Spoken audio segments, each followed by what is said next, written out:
PV Narasimha Rao దేశానికి చేసిన సేవను ఎప్పటికీ మరవలేమన్నారు ఏపీ హైకోర్టు విశ్రాంత న్యాయమూర్తి సోమయాజులు. వైజాగ్ బ్రాహ్మణ వెల్ఫేర్ సొసైటీ ఆధ్వర్యంలో సర్క్యూట్ హౌస్ వద్ద పివి విగ్రహానికి పూలమాల వేసి నివాళులర్పించారు. ఈ కార్యక్రమంలో సోమయాజులతో పాటు పలువురు సొసైటీ ప్రతినిధులు పాల్గొన్నారు.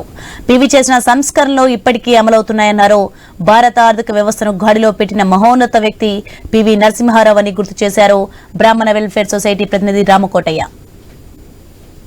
ఆర్థిక వ్యవస్థను గాడిలో పెట్టినటువంటి మహనీయుడు పివి నరసింహారావు గారు. భారతదేశంలో పనిచేసిన ప్రధానమంత్రుల్లో మొట్టమొదటి అద్భుతమైనటువంటి వ్యక్తి పివి నరసింహారావు గారు. వారు చేసిన సంస్కరణ వల్ల ఇవాళ భారతదేశం 5వ ఆర్థిక సంస్కరణగా ముందుకెళ్ళడానికి అవకాశం కలిగింది.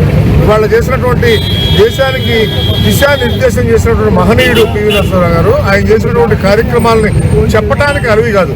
తక్కువ మాట్లాడి ఎక్కువ పనిచేసినటువంటి వ్యక్తి పివి నరసింహారావు. ఎందుకంటే ఆయన పుస్తకంలో రాసుకున్నారు, నేను తక్కువ మాట్లాడతాను, ఓన్లీ సమాధానాలు మాత్రమే ఇస్తానని చెప్పి రాసుకున్నారు. అలాంటి మహనీయుడికి నివాళి అర్పించడం ప్రతి భారతీయుడి యొక్క తక్షణ కర్తవ్యం.